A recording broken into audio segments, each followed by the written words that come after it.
Hey guys, good morning, welcome to the another day. तो सबसे पहले जय माता दी। और जैसा कि आपको पता है, इससे पहले वाले डे पे जो है मैं सुबह सोई थी, तो ये सोने से पहले का व्लॉग है। टाइम हो गया था, 6 बजने वाले थे, तो इसलिए देखो रोशनी भी हो गई थी। ये बाहर पिजन्स बैठे रहते, इन्होंने तो हालत ही ख़राब कर रखी है। फिर मैं सो गई और सो के उठी हूँ मैं 9:15 बजे। कोई हंसेगा नहीं, माना लेट है, लेकिन क्या ही करती, 2 ही 3 घंटे तो सोई हूँ, 3 भी नहीं पूरे हुए। तो 9:15 बजे मैं उठी। उठ के जल्दी से मैं नहा के रेडी होके मैंने ये अपना ब्रेकफास्ट बनाया। और ये ब्रेड जो बचे हुए थे ये मुझे लेके जाने थे डॉगी के लिए, क्योंकि मैं इतने खा नहीं पाती हूँ, तो फिर मैं उन्हें डाल देती हूँ वहाँ पे कॉलेज में। और पपाया मैंने कट कर लिया लंच के लिए। तो ये जल्दी से जो है मैंने अपना सारा सब कुछ रेडी किया, क्योंकि जो है मुझे जाना होता है, लैब ओपन करनी होती है, लैब की होती है मेरे पास। तो जो मेरे अदर लैबमेट्स हैं उन्हें भी आना होता है, तो वो मेरे से पहले ही आ जाते हैं जनरली। लेकिन वो बहुत कोऑपरेटिव हैं, तो डिस्टर्ब नहीं करते ऐसे फ़ोन करके। उन्हें पता रहता है मेरे व्लॉग से कि मैं किस टाइम सोई हूँ, किस टाइम उठी हूँ, तो उन्हें काफ़ी आइडिया लग जाता है मेरे बारे में। बाकी पपाया मैंने रख दिया है। तो जल्दी से देखो ये सब कुछ रेडी हो गया, और मैंने आज बहुत ही स्पीडली किया है सारा काम। बर्तन भी बचे हुए थे रात के, वो भी मैंने अभी साफ़ किए थे। वैसे जो है देखो इतना सारा काम निपटाने के बाद टाइम हो गया है, 10 बजने ही वाले हैं। लेकिन इतने जो है लैब वगैरह वो करूँगी मैं, लैब कह रही हूँ 10 से ऊपर टाइम ही हो गया है। इतने लॉक वगैरह करूँगी रूम को, तो 10:30 तक जा के मैं जो है लैब तक पहुँचूँगी। तो देखो लैब के बाहर का कुछ व्यू ऐसा है। मैं पहुँच गई हूँ। ये मेरे लैबमेट सीढ़ियों पे बेचारे बैठे हैं मेरे इंतज़ार में कि मैम आएंगी, गेट खोलेंगी। ये कैंपस बिल्कुल खाली है। तो यहाँ पर मैंने इन्हें की दे दी थी, एक ओपन कर रहा था मोहित। उसके बाद जो है लंच के लिए हम, क्योंकि लंच में आपको पता है मैं तो पपाया ही लेके आई थी, तो कुछ खास आज था नहीं। तो हम आ गए यहाँ पर कैंटीन में। ये है राज सोहेन हॉल। तो यहाँ पर अंदर एक फ़ूड कोर्ट है। वैसे DTU के अंदर बहुत सारी जगह है जहाँ आप खाना खा सकते हो, लेकिन हमें फ़िलहाल ये अच्छी लग रही है क्योंकि ये नई है।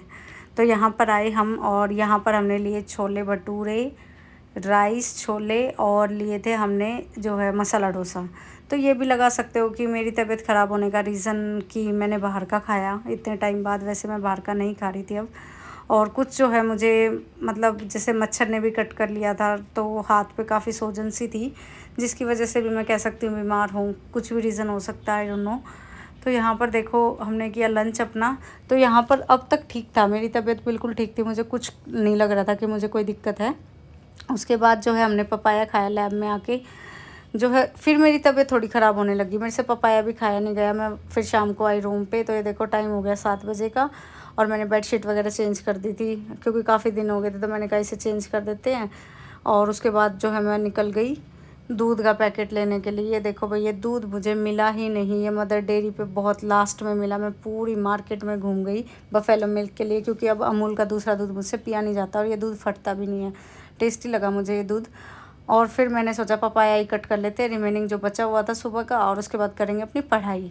तो पढ़ाई मैंने की, ऐसी बात नहीं कि मैंने पढ़ाई नहीं की। कल तो पढ़ाई की थी मैंने, और उसमें मैंने जो है अपनी एक क्लास ली थी, जो है फिज़िक्स की थी नहीं कल, तो केमिस्ट्री क्लास ली थी मैंने। और उसके बाद बायो की क्लास मैं कर रही थी, लेकिन मैं कर नहीं पाई थी। पता नहीं मेरी जो है ना, मेरे को जैसे बॉडी में स्वेटिंग आने लगी थी इस तरह से, कि मुझे लगा कि अब मुझसे कुछ नहीं हो पाएगा। तो सारे दिन से ना कुछ गर्मी सर्दी टाइप लगा लो, कि एक तो दोपहर में इतनी गर्मी होती है। कल से जो है मैं अम्ब्रेला लेके जाऊंगी कि मैं बिना छाते के ना निकलूँ बाहर। तो जाने आने में मुझे ऐसा लगता है, क्योंकि यूनिवर्सिटीज़ में काफ़ी एरिया होता है, तो आपको दूर दूर जाना पड़ता है। कभी पैदल मतलब जाना, एसी से निकल के डायरेक्ट लैब से निकल के जा रही हूँ, रूम पे भी फिर एसी से निकल के जाना, तो हो सकता है इस वजह से मैं बीमार हुई। रूम पे तो थोड़ा कम ही चलाती हूँ एसी, में बहुत कम इवन। लेकिन लैब में फिर भी यूँ है कि क्योंकि पूरी कंप्लीट लैब होती है, तो उसमें एसी चलते रहते हैं, तो कूलिंग रहती है। तो इस वजह से मुझे लगता है शायद मैं बीमार हो गई हूँ। काफ़ी रीज़न हो सकते हैं। और मच्छर ने कट कर लिया वो भी मुझे लग रहा है, क्योंकि मच्छर ने भी काफ़ी बुरी तरह कट कर लिया मेरे हाथ पे। बहुत ही ऐसे रेडनेस सी हो गई थी, इचिंग भी बहुत हो रही थी। तो ऐसी कुछ तबीयत रही कल की, जिसकी वजह से मैं व्लॉग नहीं पोस्ट कर पाई। तो आज का व्लॉग जो है कॉम्बो व्लॉग है, क्योंकि आज ही मैं इसको ऐड ऑन कर रही हूँ कल वाली क्लिप्स को भी, क्योंकि मैं बनाती तो डेली ही हूँ व्लॉग, लेकिन ये नहीं पता होता ना कि एट द मोमेंट आपके साथ क्या हो जाएगा। तो केमिस्ट्री में जो टॉपिक चल रहा था, पॉलीमर कंप्लीट करवाया मैम ने, और साथ ही बायो मॉलिक्यूल्स स्टार्ट करवा दिया। तो बायो मॉलिक्यूल्स में बिल्कुल बेसिक कॉन्सेप्ट मैम ने कराए हैं, उसमें कुछ ज़्यादा नहीं कराया है। बायोमोलिक्यूल में एक इम्पॉर्टेंट क्वेश्चन बनता है, जो आजकल बायोडिग्रेडेबल पॉलीमर्स आए हुए हैं वो वाले आपको पढ़ने हैं बस, कि उन पर जो है ना लेटेस्ट रिसर्च चल रही है। क्योंकि पॉलीथीन जो है, पॉलीथीन आपको पता है कि वो जो है नॉन बायोडिग्रेडेबल है। तो बायोडिग्रेडेबल जो पॉलीथीन आई है उसमें पानी वाली लिक्विड चीज़ें स्टोर नहीं कर पा रहे हो आप, तो उस पर थोड़ा रिसर्च चल रही है, तो वही और टॉपिक बनता है पॉलीमर में, मैम ने कहा वही करना है। तो यहाँ पर देखो ये है आज का व्लॉग। आज मैं दोपहर को सो गई थी क्योंकि दवाई लेके तबीयत ठीक नहीं थी, बताया मैंने, तो लेट गई मैं लैब में गई मैं 3 बजे। तो 3 बजे जाने के बाद मैंने सोचा अब तो मैं बायो की क्लास ही कर लेती हूँ, सुबह लैब ओपन करके मैं आ गई थी। तो यहाँ पर देखो जो है मैंने अपनी बायो की क्लास कंप्लीट कर ली आज। फिर खाली थी, मैंने कहा और तो काम मुझसे नहीं हो पाएगा केमिकल वगैरह का अपना पीएचडी का, तो मैंने यहाँ पर अपनी बायो की 2 क्लासेस कंप्लीट कर ली, एक आज वाली और एक कल वाली, क्योंकि जो बच गई थी कल वाली क्लास। तो यहाँ पर बायो की क्लास में क्या मैंने पढ़ा है वो मैं आपको लास्ट तक दिखाऊंगी। आज मैं आपके लिए टिप में भी यही लेके आई हूँ। ये देखो मोनोकोट डाइकोट, ये बहुत ही हॉट टॉपिक है और 6:30 बजने वाले थे, लैब वगैरह बंद करनी थी, तो टाइम हो ही जाता है इसमें, मुझे 10-15 मिनट लग जाते हैं और फिर लैब से वहाँ पर जाना रूम पे। तो यहाँ पे मैंने बैग पैक कर लिया और बायो में जो है आज मैं आपको काफ़ी इंटरेस्टिंग टॉपिक बताऊँगी, आप देख सकते हो, लास्ट में देखना आप। उसके बाद जब मैंने बैग पैक कर लिया और मैंने सोचा आज से मैं अपना टाइम बिल्कुल भी नहीं वेस्ट करूँगी कि मेरा रूटीन ख़राब हो, रात को टाइम पे ही सोना और सुबह टाइम पे ही उठना है। तो सुबह आज मैंने भिंडी की सब्ज़ी बनाई थी, जो मैंने शूट नहीं किया क्योंकि व्लॉग बहुत ज़्यादा बड़ा हो जाता दोनों दिन का। आपके लिए मेन जो एडिशनल पार्ट है वो ये है कि आपको मतलब कि पढ़ क्या रही हूँ मैं, तो इसीलिए मैंने इसको बहुत कम ऐड किया। सुबह की भिंडी की सब्ज़ी बची हुई थी, एक रोटी का आटा मैं रख के गई थी, तो ये जो है आते मैंने एक रोटी बनाई और भिंडी की सब्ज़ी, जल्दी से खाया खाना। और खाने के बाद जो है मैंने अपनी पढ़ाई शुरू कर दी, जिसमें मैंने केमिस्ट्री क्लास को कंप्लीट किया, जो आगे वाली थी आज बायोडिग्रेडेबल वाली, जो बायोमोलिक्यूल्स था आज कंप्लीट हो जाना था वो टॉपिक। तो मैम ने इसके साथ प्रीवियस ईयर क्वेश्चंस भी करवाए, पॉलीमर के भी, बायोमोलिक्यूल्स के भी, और बाकी जो है हमारे पास बायोलॉजी का ही था और फिज़िक्स का। बायो की क्लास में वहाँ कंप्लीट कराई थी। फिज़िक्स में जो है वेव्स एंड ऑसिलेशन चला हुआ था, फिज़िक्स की क्लास में बहुत ही जल्दी स्पीडली कर लेती हूँ। इसमें 2 ही पेज थे, तो मैं इसको इसलिए कर लेती हूँ क्योंकि न्यूमेरिकल वगैरह होते जो भी होता है वो मैं इस पर पहले ही सॉल्व कर लेती हूँ। अपना इतने सर करवाते हैं क्योंकि मेरा सब्जेक्ट है, तो ये मैं जल्दी सॉल्व कर लेती हूँ। तो मैं अपने तरीके से ही फिर इसमें लिखती हूँ, मैं फिर सर की तरह से नहीं करती न्यूमेरिकल्स को, क्योंकि आपकी खुद की कमांड होती है अपने सब्जेक्ट पे। तो यहाँ पर जो है मेरी फ़िज़िक्स की क्लास भी होने वाली थी, 9 से ऊपर टाइम हो गया था क्लास होते होते, अभी तो 9 बजने वाले हैं। और उसके बाद जो है केमिस्ट्री की क्लास भी हो गई थी, बायो की मैंने वहाँ कर ली थी। तो आज जनरल सेक्शन का हमारे पास कुछ है नहीं क्योंकि सुबह कुछ पढ़ा ही नहीं गया। तो आपसे भी यही है कि भैया आप भी अपना ध्यान रखो। गर्म सर्द क्या होता है ये कि एकदम से गर्मी में मत निकलो, क्योंकि यूवी रेज जो है ना वो बहुत ज़्यादा हाई है इस टाइम पे, तो इसमें थोड़ा सा ना अवॉइड ही करो या फिर अम्ब्रेला कैरी करो। तो मैंने सोचा है कि कल से मैं अम्ब्रेला ही रखूँगी अपने पास, इसकी वजह से बीमार ना हो और मच्छरों से भी दूर रहो। एक्चुअली पढ़ते टाइम है ना थोड़ा सा ये हो जाता है कि मच्छर का मैं रखती तो हूँ वो रैकेट सा, लेकिन 1-2 मच्छर कई बार काट लेता है, तो ये चीज़ हो जाती है थोड़ी कई बार, बट अब फिर भी मैं और ध्यान दूँगी। तो यहाँ पर देखो मेरी क्लास हो गई है कंप्लीट और अब मुझे लगा कि मुझे जाना चाहिए मार्केट, क्योंकि आज है वेडनेसडे मार्केट। एक तो जो खीरे हैं ना वो ऑर्गेनिक वाले इसी मार्केट में मिलेंगे, वो संडे मार्केट में नहीं मिलते, तो मुझे वो लेके आने थे। और दूसरा मैं सोच रही थी पपाया ले आऊँ कि खाने के लिए, मुझे पपाया ठीक लगा कि रात को भी आप इसे खा सकते हो, एसिडिक नहीं है, मतलब एसिडिक नहीं है, कोई सिट्रिक एसिड वगैरह नहीं है इसमें। तो शाम के टाइम सिट्रिक फ्रूट्स नहीं खाने चाहिए, लेकिन ये आप खा सकते हो। तो शाम के टाइम मैंने सोचा ये ठीक था फ्रूट, तो मैं ले आती हूँ। और बाकी लहसुन वगैरह ख़त्म था, 1-2 चीज़ें लेके आनी थी मुझे, तो मैं जो है ये सारा काम है देखो फिज़िक्स का, केमिस्ट्री का, बायोलॉजी का, मैं आपको सारा दिखा देती हूँ। आके जो है एक बार बायोलॉजी वाला डिस्कस करेंगे, जो कि हमारे लिए बहुत इंपॉर्टेंट है। ये इससे क्वेश्चन आता है, एक जनरल साइंस में कई बार पूछा जाता है, ये जनरल साइंस में तो है और बायो में तो आप देख सकते हो कि किस लेवल तक पूछा जा सकता है। तो जनरल साइंस का भी एक बहुत अच्छा क्वेश्चन है, एंजियोस्पर्म और जियोस्पर्म और जिम्नोस्पर्म।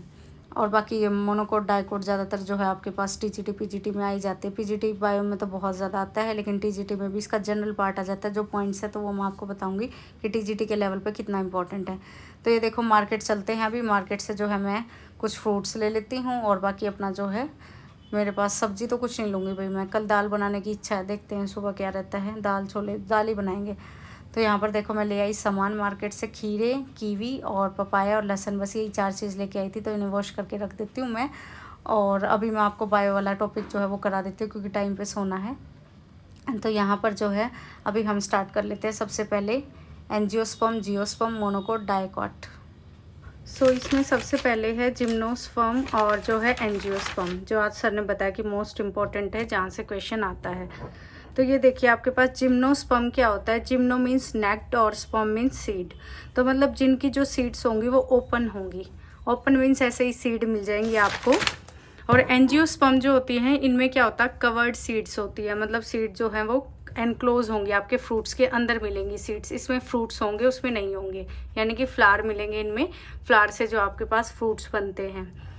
तो यहाँ पर सर ने बताया था मोनोकोट और जो डाइकोट है इसमें कि यहाँ से क्वेश्चन बहुत इंपॉर्टेंट है और ये आपका पेपर में आता ही आता है। तो आज यही डिस्कस कर लेते हैं, जनरल सेक्शन हमारे पास नहीं है। तो मोनोकोट के अंदर क्या होता है? Mono means name, coat means एक तरह से सीड। तो आपके पास मोनोकोट्स होते हैं जिनकी जो सीड होती है वो जनरली सॉफ्ट होती है, यानी कि सॉफ्ट स्टेम वाले होते हैं। डाइकोट ये जो होते हैं इनके अंदर 2 सीड्स होती हैं, वो आगे बताऊंगी मैं। और इनका जो स्टेम होता है यानी कि तना जो होता है वो सॉफ्ट और हार्ड होता है, दोनों हो सकता है, इसमें सिर्फ सॉफ्ट मिलेगा। इसके अंदर जो एम्ब्रियो होता है आपके पास, उसके अंदर 1 कोटिलेडन मतलब क्या है? एक ही बीज मिलता है। जैसे गेहूं चावल, तो उसे आप तोड़ नहीं सकते, एक ही बीज मिलेगा। इसके अंदर क्या होता है? डाइकोट में 2 बीज मिलते हैं। कैसे? जैसे चना है, चना आप देखोगे उसे जर्मिनेट करके, तो उसके ऊपर आपके पास क्या होगा? 2 तरह से, इस तरह से वो आ जाएंगी पेटल्स टाइप, देख सकते हो आप जर्मिनेट करके। तो देखो इसमें सिंगल लीफ आएगी जर्मिनेशन पे, इसमें 2 लीव्स आएंगी। और जो स्टेम होती है इसमें मोनोकोट के अंदर वो अनब्रांच्ड होती है। और फ्लैशी मतलब क्या है? वो अनब्रांच्ड होगी, मतलब कोई ब्रांचिंग नहीं होगी उसमें। और फ्लैशी मतलब बहुत ही मतलब जैसे मासूम टाइप नहीं हो जाती, मुलायम टाइप, उस तरह की होगी, लेकिन मासी होगी, मतलब उसके अंदर काफ़ी सारे वो सॉफ्ट फाइब्रस होंगे। इसमें ब्रांच होती है और हार्ड होती है। जैसे आपके पास रेडिश में, कैरेट में होती है, तो इनके अंदर टैप रूट्स होते हैं इस तरह से। रेडिश और कैरेट के अंदर ये फाइब्रस होती हैं, वो मैंने इसी में पॉइंट कवर अप किया है। उसके बाद नेक्स्ट है, इसके अंदर पैरेलल वेनेशन होती है, मतलब जो लीफ होती है उसमें इस तरह से पैरेलली ऐसे लीव्स मिलेंगी। और इसके अंदर क्या होता है? इसके अंदर आपके पास एक गुच्छा सा मिलता है इस तरह से, मतलब कि ऐसे भी हो सकती है, ऐसे भी हो सकती है, ऐसे भी हो सकती है, मतलब कि इस तरह से जैसे वो मेहंदी वाली बेल लगाते हैं उस तरह से। इसके अंदर पेटल्स देखो, वैसे पेटल जरूरी नहीं कि इतनी ही होंगी, इनमें से कोई भी पॉइंट आपके वेरीफाई कर सकते हो, 4-5 जैसा आपको मिले। मोनोकोट के अंदर जो जनरली पेटल्स होती हैं वो 3 या 3 के मल्टीपल में मिलती है इनका जो फ्लावर होगा। इसके अंदर क्या होता है डाइकोट में? क्योंकि इनमें सब में फ्लावर होंगे, ये एंजियोस्पर्म है, एंजियोस्पर्म के पार्ट है ये। जिम्नोस्पर्म में जो है वो वहाँ पर कोई भी सीड नहीं होती है। तो यहाँ पर जो पेटल्स हैं वो आपके पास क्या होंगी? 4 या 5 ही मिलेंगी। एग्जाम्पल इसमें वीट हो गया, राइस हो गया, मेज हो गया, मक्का यानी कि बनाना हो गया, बैम्बू ट्री हो गया, एक्सेट्रा। और डाइकोट में हो गया रेडिश, टोमेटो, मस्टर्ड, कैरेट, ग्राम, सनफ्लावर, एक्सेट्रा। तो आज की टिप यही है आपके लिए, मोनोकोट और डाइकोट। कैसे लगा बताना कमेंट सेक्शन में, क्या अच्छे से बनाया हुआ है नोट्स मैंने, और आपको इन चीज़ों का पहले से पता था या नहीं था, कुछ हेल्पफुल हुए या नहीं। सो गाइस ये था आज का व्लॉग, और अब जो है दही जमा देती हूँ मैं सुबह के लिए। Bye bye, good night, take care, all the best for your preparation. कोई भी डाउट हो, क्वेरी हो, आप मुझसे कमेंट सेक्शन में पूछ सकते हो। Thank you for watching.